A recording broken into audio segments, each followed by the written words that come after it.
Selamat datang di Universitas Islam Negeri Syekh Ali Hasan Ahmad At-Dari Padang Sidimpuan. Inilah kampusnya para penuntut ilmu yang berlandaskan keislaman, keindonesiaan, dan kearifan lokal. Lebih dikenal dengan sebutan Theo-Antropo-Ekosentris, Al-Ilahiyah, Al-Insaniyah, Al-Kauniyah, dengan moto cerdas berintegritas. Kampus ini berlokasi di Jalan Tengku Rijal Nurdin, Sihitang, sekitar 4,5 km dari pusat kota Padang Sidimpuan, Sumatera Utara.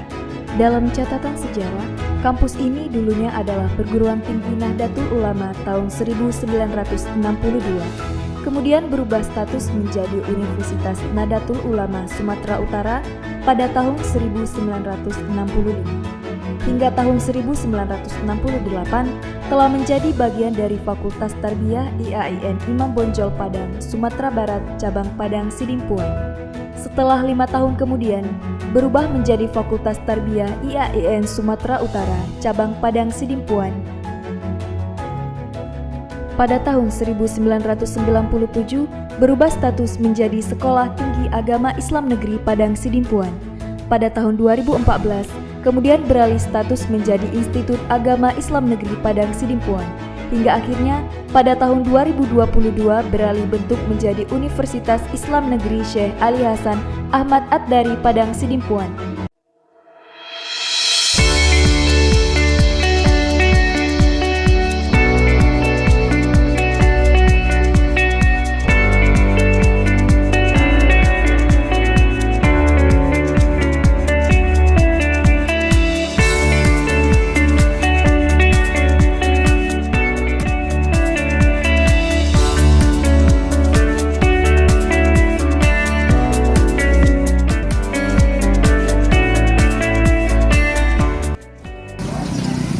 Assalamualaikum warahmatullahi wabarakatuh.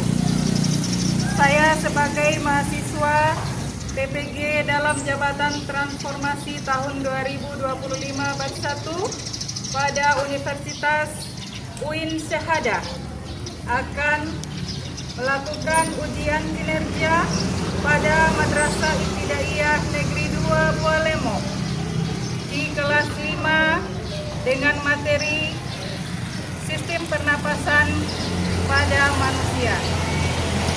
Selamat menyaksikan.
Pelajaran pada hari ini kita mulai dengan berdoa. Silakan ketua kelas memimpin doa.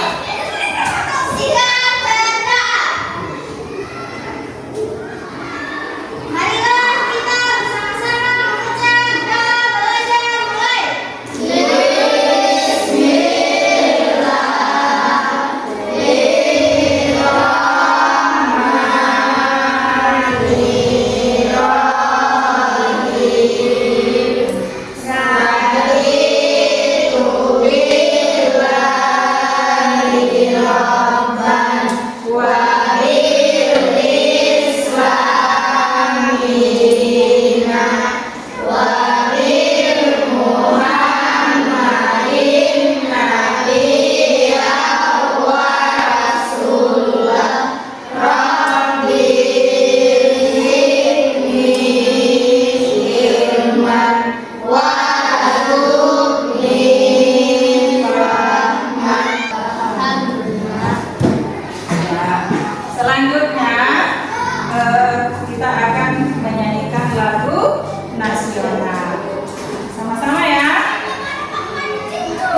belajar. Ya. Ada yang sudah tahu pelajaran apa hari ini? Cara pernapasan pada manusia. Ya, yang akan kita pelajari adalah cara pernapasan pada manusia. Kira-kira siapa yang tahu bagaimana itu pernapasan? Ada yang bisa? Belum ada yang tahu? Oke, kalau begitu kita sebelum kita lanjut, Ibu akan sampaikan dulu apa yang harus kita pelajari pada hari ini. Yaitu tadi sudah dijawab sama Nia ya. Bagus, yaitu sistem pernapasan pada manusia. Nah, adapun tujuan pelajaran pada hari ini adalah yang pertama mengidentifikasi bagaimana bernapas membantu manusia dalam aktivitas sehari-hari. Yang kedua, mendeskripsikan mekanisme pernapasan pada manusia. Dan yang ketiga, merefleksikan pentingnya menjaga kesehatan organ pernapasan. Ya, begitu ya. Kemudian ada keterampilan yang harus kita latih pada hari ini, yakni pertama mengamati dan mencatat hasil pengamatan. Yang kedua, membuat model paru-paru. Ketiga, melakukan eksperimen. Dan keempat, mengkomunikasikan hasil percobaan. Ya, begitu ya. Kita lanjut. Nah, tadi Ibu tanyakan, bagaimana? Apakah itu sistem pernapasan? Ini ya. Yaitu, siapa yang bisa baca? Kalau tidak, silakan berdiri. Baca apa itu sistem pernapasan. Sistem pernapasan adalah serangkaian organ dan jaringan yang bekerja sama untuk memungkinkan manusia bernapas. Bagus, tepuk tangan. Ini adalah gambar model paru-paru. Jadi ini yang akan kalian buat sebentar. Nah, sebelum membuat, kita akan lihat dulu bagaimana itu cara bernapasnya. Ada videonya, kita simak sama-sama ya.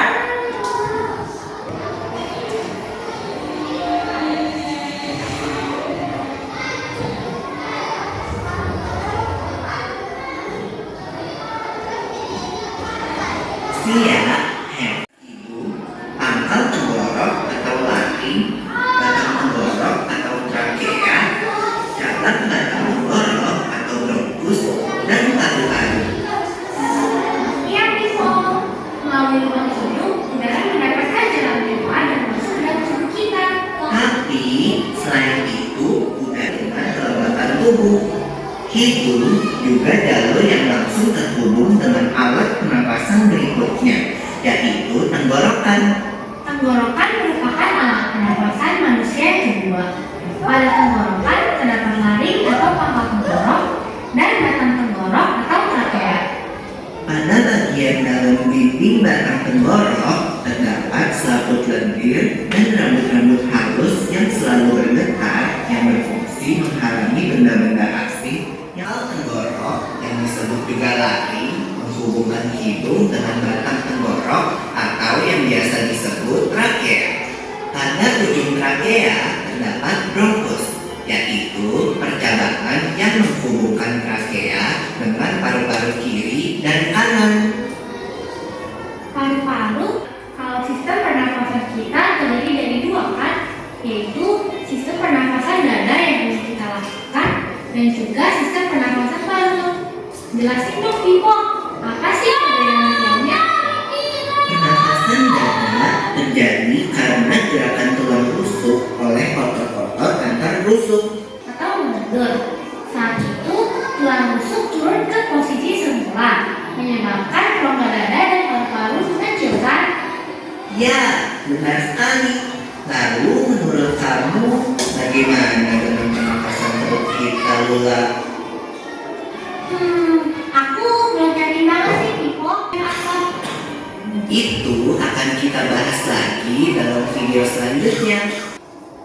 dari video yang kalian lihat tadi, apa yang kalian dapatkan? Wi? Ternyata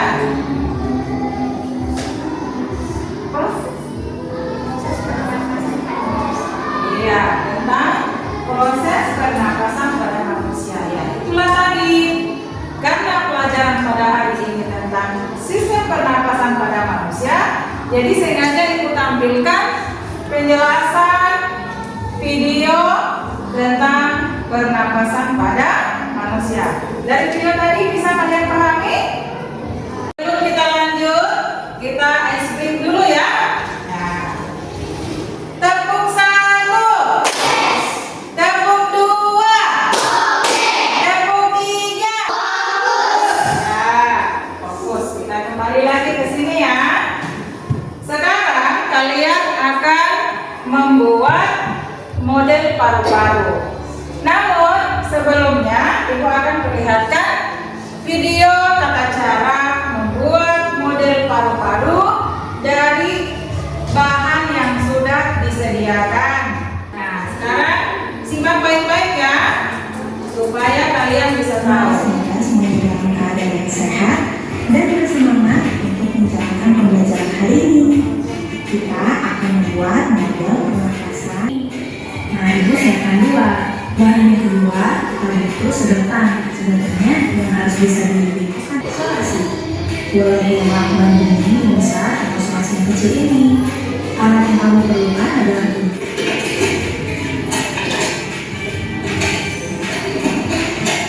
Nah, botol plastiknya sudah terpotong. Kita jadikan menjadi satu. Kita satukan dengan menggunakan isolasi. Ya, agar nanti muat dimasukkan ke dalam botol.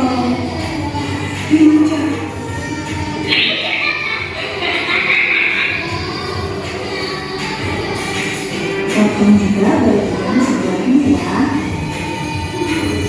Nah, ini sudah jadi, sudah rapi. Langkah yang sering dilakukan yaitu memasukkan dalam terlebih dahulu. Tapi kalau menggunakan balon, itu permukaan balonnya itu akan menjadi datar.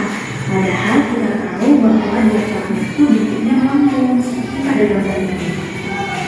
Nah, jadi dibutuhkan plastik. Ini memperlihatkan kerja dari diafragma yang berkontraksi dan akhirnya udara masuk ke paru-paru. Lihat balonnya mengembang. Kembali diafragma yang tercebur, volume udara di dalam paru-paru berkurang. Jadi,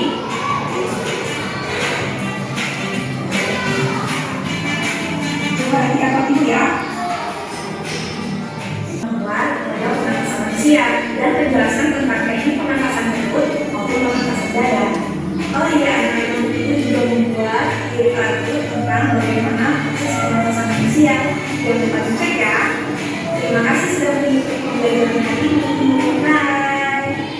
Tadi kalian sudah melihat tutorial atau tata cara membuat model paru-paru. Nah, sekarang tugas kalian adalah membuat model paru-paru tersebut sesuai dengan tata cara yang telah kalian lihat tadi. Nah, namun sebelumnya Ibu akan bagikan LKPD sebagai petunjuk untuk mengerjakan model paru-paru ini, ya.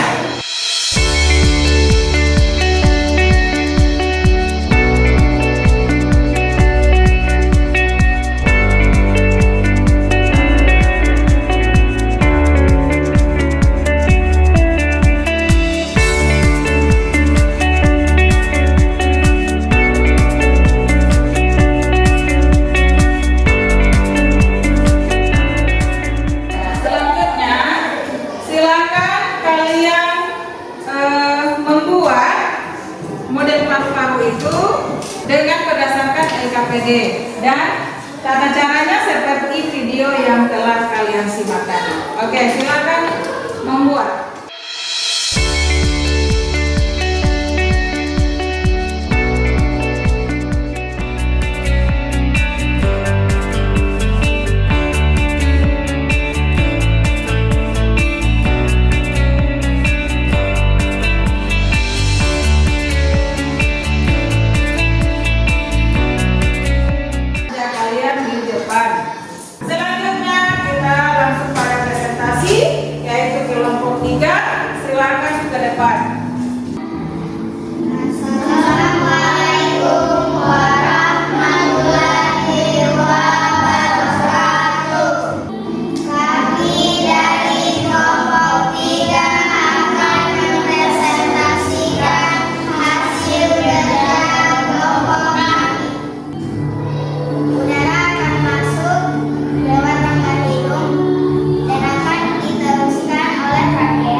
pelajaran kita pada hari ini. Perhatikan ini ya, Ibu akan jelaskan ya bagaimana itu proses pernapasan. Semua perhatikan. Itu kita menghirup udara ya, otot-otot dada dan diafragma berkontraksi, rongga dada membesar dan tekanan udara dalam paru-paru menurun. Udara dari luar yang kayak oksigen itu masuk ke paru-paru, lalu bertukaran gasnya di alveolus. Nah, udara yang masuk mencapai alveolus, kemudian oksigen berdifusi ke dalam kapiler darah sehingga di sekitar alveolus.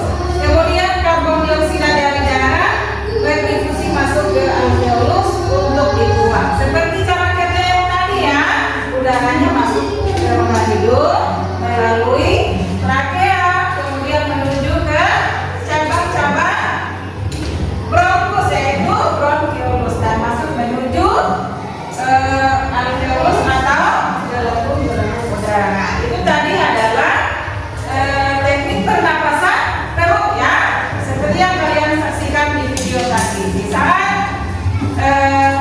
udara masuk maka diafragma itu akan menurun ya. Nah, saat udara keluar diafragma naik seperti itu.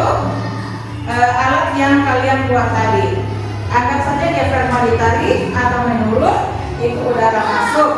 Saat dibebas udara akan keluar. Nah, itulah kesimpulan yang kita ini pada hari ini. Kemudian kita akan refleksi ya. Ibu akan refleksi sebelum kita tutup. Nah, bagaimana proses pernapasan pada manusia? Seperti tadi kan, mengapa manusia hidup bernapas? Siapa yang bisa? Bayu? Untuk bertahan hidup. Ya, untuk bertahan hidup. Oksigen itu dibutuhkan untuk bertahan hidup. Nah, kemudian apakah kalian sudah menjaga organ pernapasan? Sudah? Ya, bagaimana cara kita menjaga organ pernapasan?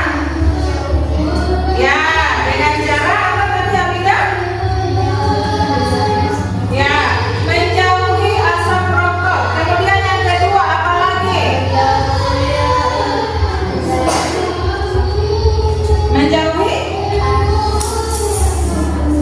asap kendaraan atau polusi udara. Ya, yang ketiga kita menggunakan apa saat keluar? Ya, pada saat keluar rumah kita sebaiknya menggunakan masker. Nah, apakah lingkungan sekitar kita berpengaruh dengan organ pernapasan? Iya, sangat berpengaruh ya. Karena saat lingkungan kotor, otomatis udara juga akan kotor. Maka kita akan menghirup udara kotor. Jadi di saat lingkungan bersih, maka udara yang kita hirup juga bersih. Nah, jadi harus kita menjaga kebersihan lingkungan supaya udara juga tetap bersih. Jadi organ pernapasan kita jadi sehat. Maka jagalah kebersihan dimanapun kita berada. Ya. Dari pelajaran tadi kira-kira ada yang perlu ditanyakan? Baik, selanjutnya Ibu akan berikan asesmen. Nanti kalian kerjakan.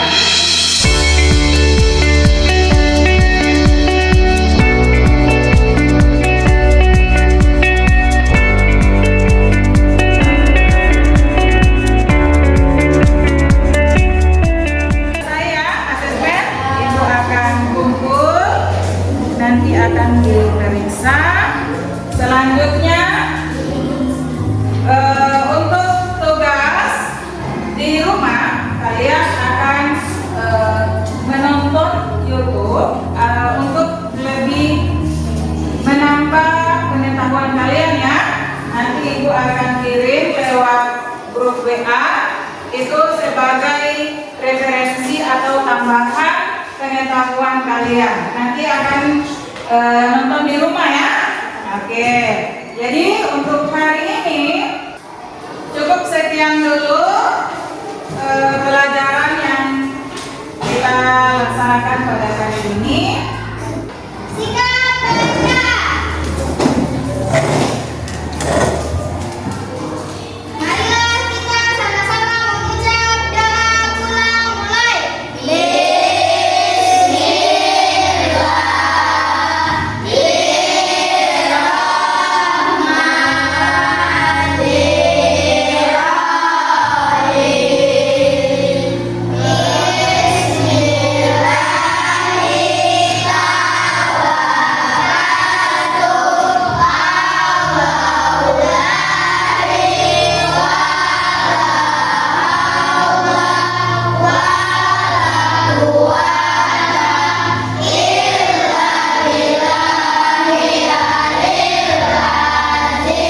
Simon Keman.